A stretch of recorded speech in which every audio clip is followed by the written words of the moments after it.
good morning my dear friends and students. I am Sadhna and all of you enjoying mathematics and science with me. नेहमीप्रमाणे enjoy करता maths आणि science आणि exercise तुमच्यासाठी खास घेऊन येत आहे. आणि आता आपल्याला बघायचं आहे गिव्ह रिझन, की जो पेपरला 2 मार्क्ससाठी प्रश्न विचारला जात असतो. असे 4 गिव्ह रिझन हे तुमच्या टेक्स्ट बुक मध्ये दिलेले आहे, की जे खूप इम्पॉर्टंट आहे एक्झामसाठी. So student, this is first give reason. First give रिझनचा आन्सर कशा पद्धतीने द्यायचं, खूप सिंपल क्वेश्चन आहे. क्वेश्चन आहे, all the mass of an atom is concentrated in the nucleus. सगळ्या ॲटमचे जे मास आहे ते न्यूक्लियस मध्ये का कॉन्सन्ट्रेटेड आहे असं का म्हणतात, असा प्रश्न आहे. मग सगळ्यात पहिले आन्सर लिहिताना कमीत कमी 4 पॉइंट आपले आले पाहिजे 2 मार्क्ससाठी. तर पहिल्या पॉइंटमध्ये तुम्ही लिहिणार आहात, nucleus of an atom have protons and neutrons. आता तुम्ही काय लक्षात ठेवा, ही डायग्राम लक्षात ठेवा. या डायग्राम वरून तुम्ही पूर्ण आन्सर हे लिहू शकता, की कुठल्याही ॲटमचं जे न्यूक्लियस आहे त्याच्यात पॉझिटिव्हली चार्ज न्यूट्रॉन असतात आणि न्यूट्रल कुठलेही चार्ज नसलेले न्यूट्रॉन हे असतात. मग पहिल्या पॉइंटमध्ये तेच, that is a nucleus of an atom contains protons and neutrons. मग इलेक्ट्रॉन कुठे असतो, दुसऱ्या पॉइंटमध्ये काय असतो, इलेक्ट्रॉन कुठे असतो ते लिहायचं आहे. That is electron revolve around the nucleus. Electron काय करत असतो, याच्या भोवती गोल गोल असा फिरत असतो. ठीक आहे. फर्स्ट पॉइंटमध्ये प्रोटॉन आणि न्यूट्रॉन असतात न्यूक्लियसमध्ये. सेकंड पॉइंटमध्ये electron is revolving around the nucleus. Third मध्ये त्या दोघांच्या मासचं कम्पेअर केलेलं आहे. The mass of electron is very less negligible as compare to the mass of proton neutron. तुम्हाला मी ऑलरेडी याचं मास सांगितलेलं आहे, की इलेक्ट्रॉनचं मास किती असतं, 1800 पट प्रोटॉनच्या मासपेक्षा कमी एवढं मास असतं, म्हणजे ते निग्लिजिबल असतं. मग ते लिहायचं आहे, the mass of electron is very less. एक तर व्हेरी लेस लिहा आणि निग्लिजिबल शब्द तुम्हाला आठवला नाही तर पण निग्लिजिबल पण लक्षात ठेवायचं आहे सायन्सच्या दृष्टीने. निग्लिजिबल म्हणजे नगण्य. ठीक आहे. The mass of electron is negligible as compare to the mass of proton and neutron. Proton आणि न्यूट्रॉनच्या मासच्या तुलनेत याचं मास काय असतं, अगदी निग्लिजिबल असतं. It means that the mass of an atom, म्हणजे कुठल्याही ॲटमचं जे मास आहे ते कशावरती डिपेंड आहे, याच्यामध्ये प्रोटॉन किती आहे आणि न्यूट्रॉन किती, इलेक्ट्रॉनवरती काही डिपेंड नसतं. Means it means that the mass of an atom depend on the number of proton आणि number of neutron in the nucleus. न्यूक्लियसमध्ये किती प्रोटॉन आहे किती न्यूट्रॉन आहे याच्यावरतीच कुठल्याही ॲटमचं मास डिपेंड असतं, इलेक्ट्रॉनवरती नसतं. आणि देअरफॉर लिहायचं आणि हा क्वेश्चन परत एकदा लिहून काढायचा तसा. Therefore all the mass of an atom is, हे बघा, all the mass of atom is concentrated in the nucleus. Therefore शेवटचा पॉईंट आपल्या मनाने लिहायचा, देअरफॉर लिहायचा, प्रश्न परत एकदा लिहून काढायचा आहे. So student, next give reason आहे, व्हाय ॲटम इज इलेक्ट्रिकली न्यूट्रल. हा प्रश्न तुम्हाला फक्त 8वीला नाही, 9, 10, 11, 12 जोपर्यंत तुम्ही सायन्स शिकणार आहात तेपर्यंत हा प्रश्न हा नेहमी येणार आहे. त्याच्यामुळे या प्रश्नाचं जे आन्सर आहे तुम्ही लाईफ टाईम लक्षात ठेवायचं, की ॲटमला इलेक्ट्रिकली न्यूट्रल का म्हणतात. तर सगळ्यात पहिल्या पॉईंटमध्ये लिहायचं आहे, and atom is made up of 2 parts. तुम्हाला सगळ्यांना माहिती आहे, एक डायग्राम काढली तरी चालणार आहे. ॲटम हा 2 गोष्टींपासून बनलेला असतो. दिस इज द न्यूक्लियस, ह्या न्यूक्लियस पासून, आणि हा extra nuclear part. Extra nuclear part याच्यापासून बनलेला असतो तुमचा ॲटम. ठीक आहे. सो पहिल्या पॉईंटमध्ये तुम्ही हेच लिहायचं आहे, atom is made up of 2 parts, that is nucleus and the extra nuclear part याच्यापासून बनलेलं असतं. तर मग आता न्यूक्लियस मध्ये काय असतं ते लिहायचं, आणि एक्स्ट्रा न्यूक्लियर पार्ट मध्ये काय असतं ते पुढच्या पॉईंटमध्ये. Nucleus is positive charge due to the number of proton present. याच्यामध्ये काय असतात, पॉझिटिव्ह चार्ज प्रोटॉन असतात. ते सेकंड पॉईंटमध्ये लिहूया. थर्ड पॉईंटमध्ये, in the extra nuclear part there is a negative charge electron. Extra nuclear part मध्ये काय असतात, नेगेटिव्हली चार्ज इलेक्ट्रॉन असतात. म्हणजे फर्स्ट पॉईंटमध्ये तुम्ही atom is made up of nucleus आणि एक्स्ट्रा न्यूक्लियर पार्ट. त्यानंतर सेकंड पॉईंटमध्ये याच्यामध्ये काय असतं, न्यूक्लियसमध्ये पॉझिटिव्ह चार्ज प्रोटॉन असतात आणि एक्स्ट्रा न्यूक्लियर चार्ज पार्टमध्ये काय असतात, नेगेटिव्हली चार्ज इलेक्ट्रॉन असतात. हे थर्ड पॉईंटमध्ये लिहायचं आहे. त्यानंतर in an atom number of positive charge is equal to number of negative charge. म्हणजे हे पॉझिटिव्ह चार्ज जर समजा 11 असतील तर नेगेटिव्ह चार्ज पण किती असणार आहे, तुमच्या 11च असणार आहे. म्हणजे प्रोटॉनची संख्या जर 11 असेल तर तुमची इलेक्ट्रॉनची संख्या पण काय असणार आहे, 11 असतात. हे सगळ्यांना माहिती आहे. In an atom number of positive charge is equal to number of negative charge. Means number of proton is equal to number of electron. पुढच्या पॉईंटमध्ये प्रोटॉन आणि इलेक्ट्रॉनची संख्या काय असते, सारखी असते. आणि तुम्हाला माहिती आहे, प्लस मायनस जर आपण लिहायला घेतो, +11 -11 कॅन्सल इच अदर. मग ते काय करतात, एकमेकांना कॅन्सल करतात. मग फायनली त्या ॲटमवरती कोणता चार्ज राहतो, कुठलाच चार्ज राहत नाही. It is electrically neutral. आणि लास्ट पॉईंटमध्ये, as the opposite charges cancel each other so finally atom is electrically neutral. म्हणून ॲटमवरती कुठलाही चार्ज नसतो. साधा सोपा आन्सर लिहायचा आहे. So student, this is third give reason. काय आहे third give reason, atomic mass number is a whole number. Atomic मासला होल नंबर का म्हणतात? आता तुम्हाला ॲटॉमिक नंबर आणि ॲटॉमिक मास नंबर कन्सेप्ट माहिती आहे. ॲटॉमिक नंबर जो आहे तो आपण झेडने दाखवतो, ॲटॉमिक मास नंबर हा जो आहे तो एने दाखवत असतो. आता होल नंबर सगळ्यांना माहिती आहे, natural number, whole number. Natural number म्हणजे तुमचे 1 2 3 अप टू इन्फिनिटी, आणि होल नंबर मध्ये काय आला? फक्त 0 आला. 1 2 3 हे झाले होल नंबर. मग त्यांनी म्हटलं की ॲटॉमिक मास नंबर हा होल नंबर का आहे? ठीक आहे, या प्रश्नाचं उत्तर आपल्याला समजून घ्यायचं आहे.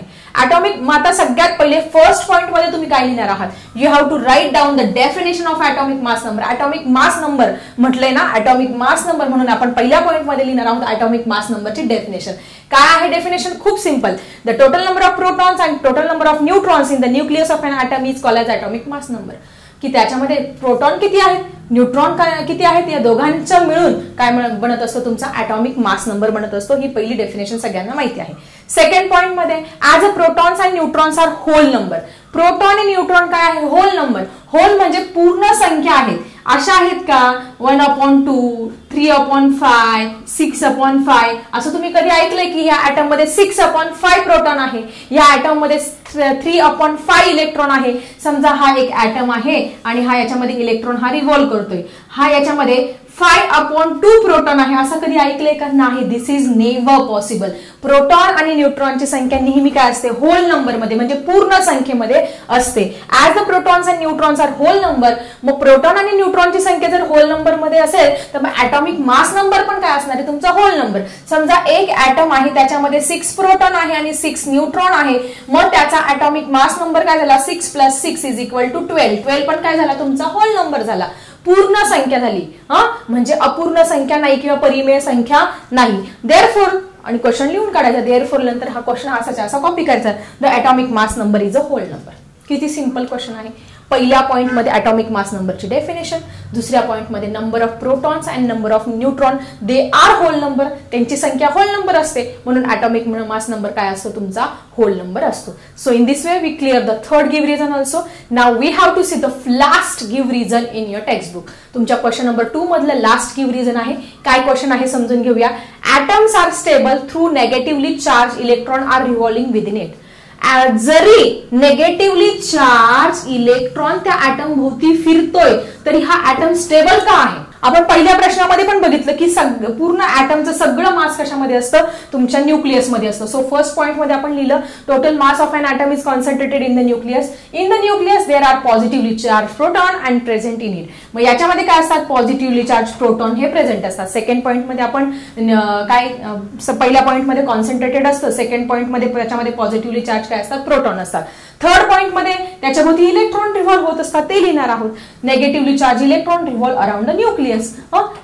थर्ड पॉइंट मध्ये त्याच्यामध्ये निगेटिव्ह चार्ज इलेक्ट्रॉन हा फिरत असतो. आणि नेक्स्ट पॉइंट मध्ये तुम्हाला माहिती आहे number of positive charge and number of negative charge are equal. Number of positive charge equal and they cancel each other. Positive negative काय करतात? एकमेकांना कॅन्सल. समजा +5 प्रोटॉन आहे आणि +5 इलेक्ट्रॉन आहे, तर ते काय करतील? एकमेकांना +5 आणि इथे समजा -5 इलेक्ट्रॉन आहे, ते एकमेकांना काय करतील? कॅन्सल करतील. अँड देअरफॉर क्वेश्चन लिहून काढायचा. Atoms are stable through negatively charge electron are revolving within it. Clear सगळ्यांना? So student, this is question number 3 in your text book in the exercise. Exercise मधला हा क्वेश्चन नंबर 3 आहे. Define the term. व्याख्या लिहा असा प्रश्न आहे. पहिला प्रश्न आहे ॲटम. ॲटमची सगळ्यांना डेफिनेशन ते सिंपल आहे. The smallest particle of an element is called as the atom. कुठल्याही इलेमेंटचा स्मॉलेस्ट पार्टिकल असतो त्याला आपण ॲटम म्हणतो. ही डेफिनेशन लिहून टाका. कारण पुढे ॲटॉमिक नंबर. ॲटॉमिक नंबर माहिती तुम्हाला सगळ्यांना झेडने दाखवत असतात. ॲटॉमिक नंबर म्हणजे नंबर ऑफ प्रोटॉन. प्रोटॉनची जी संख्या असते त्याला आपण atomic number. The number of protons in an atom. प्रोटॉनची संख्या किती आहे न्यूक्लियस मधली त्याला आपण ॲटॉमिक नंबर म्हणत असतो. The number of protons in an atom is called as atomic number. ठीक आहे. ॲटॉमिक नंबर पण क्लिअर झाला. ॲटम म्हणजे smallest particle of an element. Atomic number म्हणजे नंबर ऑफ प्रोटॉन. एवढं शॉर्टकट लक्षात ठेवा. डेफिनेशन तुम्हाला स्वतःच्या मनाने तयार करता येईल. पुढे आहे atomic mass number. Atomic mass number तुम्हाला शॉर्टकट सांगितली ट्रिक. P+N. इथे फक्त लक्षात ठेवायचं P. ओके. कसं लिहिणार? Number of proton and number of neutron together in the nucleus is called as the atomic mass number. Atomic mass number आपण एने शो करत असतो. अशा पद्धतीने सिंपल तीनही डेफिनेशन तुम्हाला समजले असेल. पुढे आहे आयसोटोप्स. आयसोटोप्स म्हणजे खूप इम्पॉर्टंट आहे बघा, कॉम्पिटेटिव्ह एक्झामला याच्यावरती 100% क्वेश्चन विचारला जात असतो. The atom of same element having same atomic number. म्हणजे असे ॲटम कुठल्याही इलेमेंटचे की जे काय आहे त्यांचा सेम ॲटॉमिक नंबर.